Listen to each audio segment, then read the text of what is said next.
What's up guys, CSK की playoff के जो सपने थे चूर चूर कर दिए हैं एसआरएच ने, क्योंकि बेहतरीन खेली है एसआरएच। ईशान किशन के लिए ताली हो जानी चाहिए, क्लासन के लिए भी करते हैं एंजॉय। धोनी फेयरवेल मैच भी था शायद से, मुझे लगता है।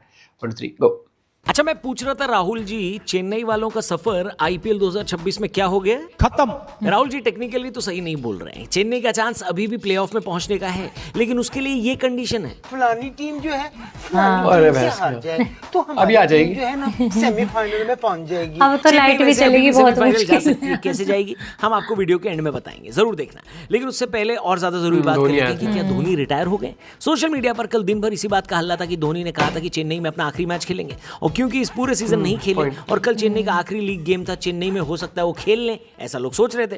फिर बाद में आया ट्विस्ट। पूरे आईपीएल 2026 में धोनी टीम होटल से बाहर निकलकर मैदान तक नहीं पहुंचे, लेकिन कल वो मैदान में भी आ गए। लोगों को लगा कि यही रात अंतिम, यही रात भारी होने वाली है। फिर टॉस के टाइम जब ऋतुराज गायकवाड़ से पूछा गया तो ऋतुराज ने कहा कि धोनी आए तो हैं लेकिन खेल नहीं रहे, यानी प्लेइंग 11 में धोनी शामिल नहीं थे। और फिर ग्रुप फोटो और मैच खत्म होने के बाद जो लैप ऑफ ऑनर लिया पूरी टीम ने, उसमें धोनी शामिल थे। सुरेश रैना उनसे मिले और ऑफ द माइक कुछ बातें हुई। जब चैनल वालों ने रैना से पूछा कि क्या बात हुई, तो रैना ने कहा कि मैं तो बोल दिया 2026 में आप मिस कॉल देकर गए हो, 2027 में अब आपको खेलना पड़ेगा। तो धोनी का जवाब था कि हाथ में चोट लगी है, बॉडी अलाउ करती है तो देखा जाएगा। यानी एक बार फिर धोनी आपको फंसा कर चले गए और नहीं बताया कि वो खेलेंगे या नहीं खेलेंगे। अब लोग ये बोल रहे हैं कि हो सकता है धोनी 2027 में भी खेल लें, जबकि बाकी लोगों का कहना है कि मुश्किल है। आपको क्या लगता है, क्या धोनी हमारे सामने से जा चुके हैं और अब कभी नहीं खेलेंगे, या एक फाइनल मैच खेलने अगले साल वो जरूर आएंगे? जो भी आपको लगता है कमेंट करके बताना। फिलहाल कल के मैच में चेन्नई ने टॉस जीता, पहले बैटिंग ली।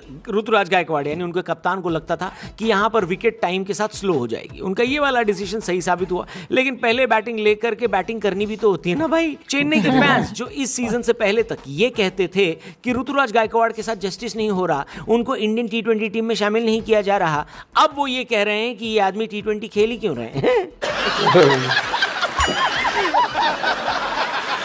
और फैंस की इस रिएक्शन की वजह यह थी कि ऋतुराज गायकवाड़ ने पूरे पावर प्ले में एक भी चौका नहीं मारा। दिक्कत सिर्फ ये नहीं है कि चौका नहीं, मारने की कोशिश भी नहीं करी। गायकवाड़ हर बॉल पर सिंगल लेकर सामने वाले बल्लेबाज को दे रहे थे और उम्मीद कर रहे थे कि वही बाउंड्री लगाए। ऐसा हुआ भी। संजू ने अच्छी तेज शुरुआत करी, उनके आउट होने के बाद उर्विल पटेल भी लगातार 2 छक्के मार के आउट हुए।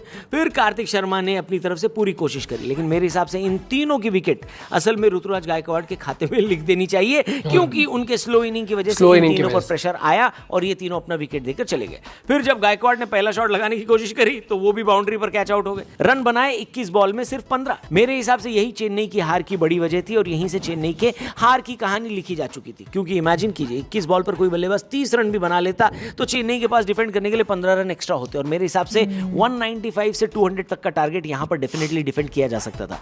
ऋतुराज के बाद ब्रेविस ने थोड़ा सा डैमेज कंट्रोल जरूर किया, उनकी भी फॉर्म कोई बहुत अच्छी लगी नहीं थी, लेकिन 27 बॉल पर 44 बनाकर उन्होंने कम से कम चेन्नई को एक बढ़िया टारगेट की तरफ पुश तो किया है। लेकिन चेन्नई की प्रॉब्लम यही रही कि इस पूरे सीजन जो भी खिलाड़ी अच्छा खेल रहे थे वो इंजर्ड हो जाते थे, जो अच्छा नहीं खेल रहे थे वो इंजर्ड नहीं हो रहे और टीम में बने हुए। शिवम दुबे का एक काम यहां पर था फिनिशिंग का, जो वो ठीक से कर नहीं पाए, जिसकी वजह से चेन्नई 20 ओवर के बाद 180 रन ही बना पाई। मिड मैच में जो शो हुआ उसमें रविचंद्रन अश्विन ने यह कहा कि मेरे हिसाब से तो चेन्नई ने 5-10 रन ऊपर ही बनाए, क्योंकि यहां पर बैटिंग करना मुश्किल होगा। अश्विन की बात थोड़ी देर तक सही भी लगी। चेन्नई जब पावर प्ले में गेंदबाजी करने आई तब लगा कि हाँ भाई, इन लोगों के पास कुछ प्लान तो है। मुकेश चौधरी अभिषेक शर्मा को रन बनाने के लिए तड़पा रहे थे। दूसरी तरफ स्पेंसर जॉनसन ने ट्रेविस हेड को बॉल सूंघने भी नहीं दिया।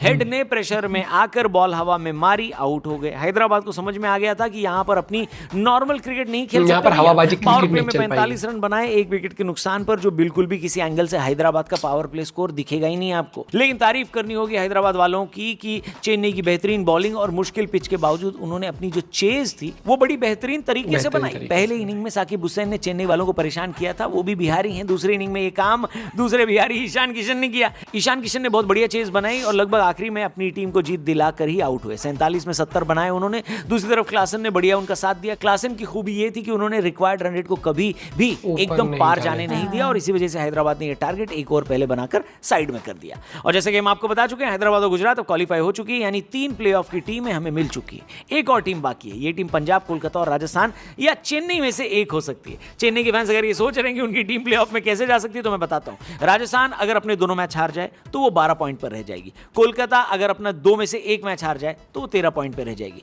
पंजाब अपना मैच हार जाए तो वो 13 पॉइंट पर रह जाएगी। और अगर चेन्नई अपना अगला मैच जीत जाए तो वो 14 पॉइंट पर पहुंचकर क्वालिफिकेशन के लिए आगे आ सकती है, क्वालिफाई कर सकती है। लेकिन बड़ा अगर मगर वाला मामला है तो क्या लगता है आपको, चेन्नई प्लेऑफ में आएगी नहीं आएगी?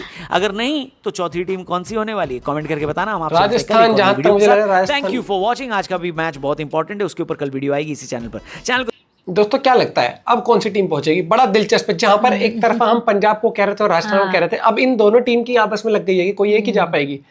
भाई बहुत ही धक धक हो रहा है इस टाइम पर। और अब मैं नहीं कहूंगा कि इस टीम को जाना चाहिए, क्योंकि गुड़ गोबर वाला क्रिकेट खेला है भाई। जो टीम रह गई है ना, सच में इन्होंने जीते जितने मैचेस में अपनी मिट्टियां पलीत करवाई है। और अगर बात करूं केकेआर, भाई मैं तो केकेआर की तारीफ करना चाहूंगा। शुरुआत में खाता नहीं खुल रहा था इनका कितने मैचेस तक, और उसके बाद देख लो आज वो बने हुए हैं भाई। कमाल भाई साहब। केकेआर भाई मैं ये कहूंगा कि ठीक ठीक टीम थी इनकी, कोई खास टीम नहीं थी, लेकिन फिर भी इन्होंने बहुत कमाल कर दिया कमबैक करके। और पंजाब और आरआर जितनी इन्होंने शुरुआत अच्छी करी थी उतने ही अभी ये फिर वही चीज़ होते जा रहे हैं। फिर भी मुझे लगता है कि मुझे अब पंजाब का चांस कम लग रहा है। मुझे कहीं ना कहीं लग रहा है कि आरआर या केकेआर में से आ सकता है कोई। आप अपने पॉइंट ऑफ व्यू शेयर कर सकते हो। मिलते हैं वीडियो के साथ। Bye bye, take care.